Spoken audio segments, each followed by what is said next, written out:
श्री गणेशाय नमः।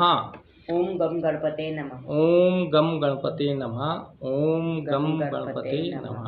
ओम गम गणपते नमः। भृगु ऋषि ने जो है कि धन का कारक एकमात्र शुक्र ग्रह को ही माना है। हमने आपको धन के योग भृगुनंदी नाड़ी में जो है कौन कौन से हैं ये हमने आपको बताया। उसी चीज़ को और अन्य योगों के बारे में हम आपको आज पढ़ा रहे हैं। जन्म कुंडली के अंदर अगर मंगल शनि की युति है और वो युति या तो शनि की राशि में है या मंगल की राशि में है या मंगल और शनि का आपस में राशि परिवर्तन है, तो ये भी एक धन योग है। क्योंकि मंगल जो है कि भूमि है और शनि कर्म है। तो अगर ऐसा व्यक्ति भूमि से संबंधित व्यवसाय करता है तो उसको धन अर्जन अधिक मात्रा में होता है, या भूमि पर वो कोई निर्माण कंस्ट्रक्शन का कार्य करता है तो भी उसको धन प्राप्त होता है। नंबर 2 की कुंडली के अंदर बृहस्पति को भृगु ऋषि ने बचत माना है और शुक्र को धन माना है।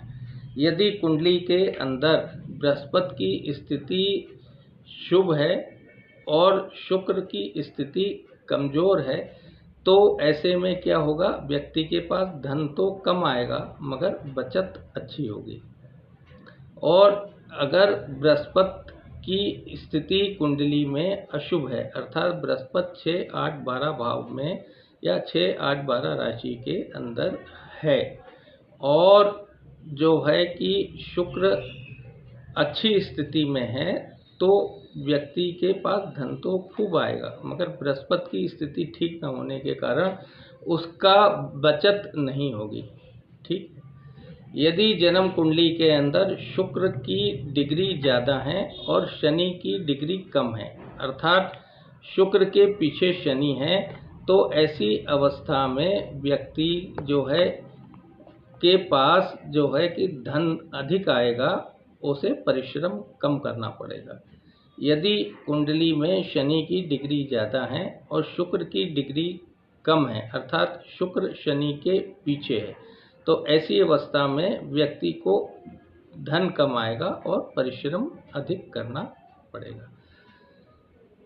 कुंडली के अंदर धन के लिए जो है कि शुक्र की स्थिति अच्छी और शुभ होनी चाहिए। कुंडली में अगर अकेला शुक्र केंद्र भाव कौन कौन से होते हैं? एक, 4, 7 और 10 और त्रिकोण भाव 5 और 9। यदि जन्म कुंडली में शुक्र अकेला केंद्र स्थान या त्रिकोण स्थान में स्थित हो तो व्यक्ति धनवान होगा। यदि शुक्र अकेला अपनी राशि, शुक्र की अपनी राशि कौन सी होती है? वृष और तुला। तो वृष और तुला राशि में शुक्र अकेला किसी भी भाव में हो तो व्यक्ति धनवान होगा। ठीक है। हम आपको आज और इसी चर्चा आगे शुक्र के बारे में बताते हैं कि शुक्र और किस तरीके से व्यक्ति को धन देता है। अर्थात शुक्र जिस भाव में भी बैठता है, अगर व्यक्ति उस भाव से संबंधित कार्य करे तो उसके पास असीम धन आता है। अर्थात शुक्र यदि जन्म कुंडली के प्रथम भाव में बैठा है, जिसे लग्न भी कहते हैं, लग्न में शुक्र स्थित है, तो व्यक्ति के पास किस तरीके से धन आएगा? क्योंकि लग्न क्या है? व्यक्ति स्वयं है। व्यक्ति की अपनी बॉडी, अपना जो है कि चेहरा, मोहरा, पूरी पर्सनालिटी, उसका माइंडसेट, ये सब लग्न है। तो यदि तो व्यक्ति अपनी ब्रांडिंग करता है अर्थात मॉडलिंग वगैरह, अगर मॉडल होगा, मॉडल करता है तो मॉडल में क्या होता है कि उसकी पिक्चर दिखाई देती है। या वो किसी भी कंपनी, जैसे आपने देखा होगा अमिताभ बच्चन है, सचिन तेंदुलकर हैं, बड़े बड़े लोग किसी कंपनी के ब्रांड एम्बेसडर होते हैं और उस कंपनी के प्रोडक्ट का विज्ञापन करते हैं, तो वो क्या होता है कि उसमें उनका इमेज दिखाई देती है, उनका चेहरा दिखाई देता है, उनकी बॉडी दिखाई देती है। तो वो क्या है, बॉडी क्या है, इमेज जो है प्रथम भाव है। तो ऐसा कर जिस व्यक्ति का भी शुक्र अगर प्रथम भाव में है, तो वो सेल्फ ब्रांडिंग करेंगे, मॉडलिंग करेंगे, तो उनके पास धन आएगा। वो जो है कि जैसे फिजियोथेरेपिस्ट होते हैं, तो किसी की बॉडी को अगर ठीक करते हैं तो भी व्यक्ति के पास धन आएगा।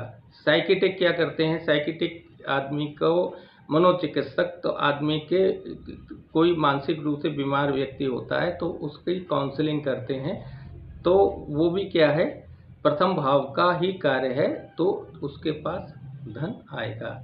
सौंदर्य प्रसाधन का कार्य, सौंदर्य प्रसाधन जैसे क्रीम है, साबुन है, लिपस्टिक है और अन्य अन्य प्रकार के जो सौंदर्य प्रसाधन की चीज़ें हैं जो महिलाएं अत्यधिक ज़्यादा इस्तेमाल करती हैं, उन वस्तुओं की बिक्री भी व्यक्ति अगर करता है और उसमें साथ साथ वो अपना जो है कि ब्रांडिंग भी करता है, अपने पिक्चर के साथ उस प्रोडक्ट को प्रमोट करता है सौंदर्य प्रसाधन के, तो ये शुक्र का प्रथम भाव का परफेक्ट कार्य है और उसमें जो है कि व्यक्ति को असीम धन की प्राप्ति होती है।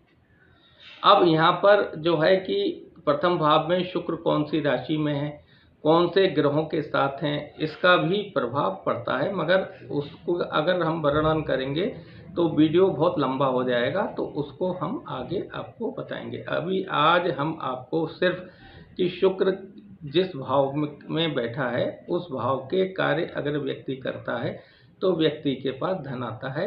तो अभी हमने आपको प्रथम भाव में शुक्र जब बैठता है तो उसको जो है धन मॉडलिंग से, फिजियोथेरेपिस्ट के काम करने से, सेल्फ ब्रांडिंग करने से धन आता है, क्योंकि यहाँ पर व्यक्ति स्वयं एक प्रोडक्ट बन जाता है। समझ में आया आपकी? इसी तरह से अगर शुक्र कुंडली के द्वितीय भाव में स्थित हो तो कैसे धन आता है। द्वितीय भाव जेम्स एंड ज्वेलरी का है, तो ऐसा व्यक्ति अगर जेम्स एंड ज्वेलरी का व्यवसाय करता है तो उसके पास धन आता है, क्योंकि जेम्स एंड ज्वेलरी शुक्र के डोमेन की भी चीज़ है और द्वितीय भाव की भी चीज़ है। और जिस व्यक्ति का द्वितीय भाव में शुक्र बैठा है वो जेम्स एंड ज्वेलरी का कार्य करता है, तो उसके पास धन आता है।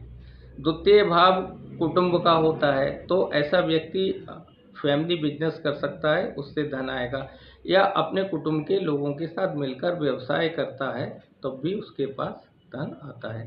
द्वितीय भाव जो है कि व्यक्ति की वाणी का है, अर्थात स्पीच का।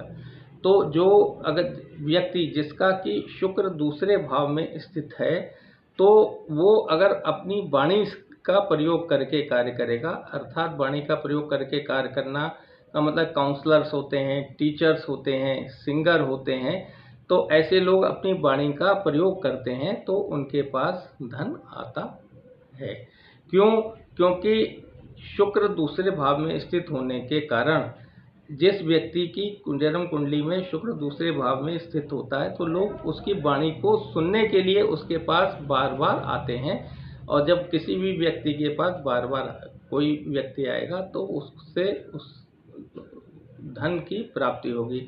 जैसे आप ज्योतिष हैं तो आप अपने क्लाइंटों को जितनी कहानी सुना कर समझाएंगे और बताएंगे, उतना ही क्लाइंट आपका बार बार आपके पास आएगा और वो आपको आपकी फीस, आपकी कंसल्टेशन देगा, जिससे व्यक्ति के पास धन आएगा।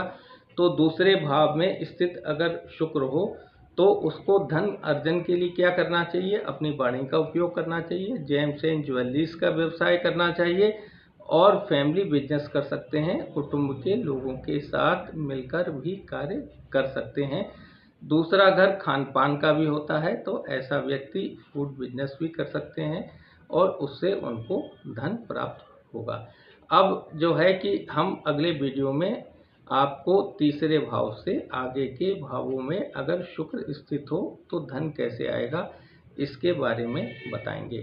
श्री गणेशाय नमः। ओम गम गणपते नमः। ओम गम गणपते नमः। ओम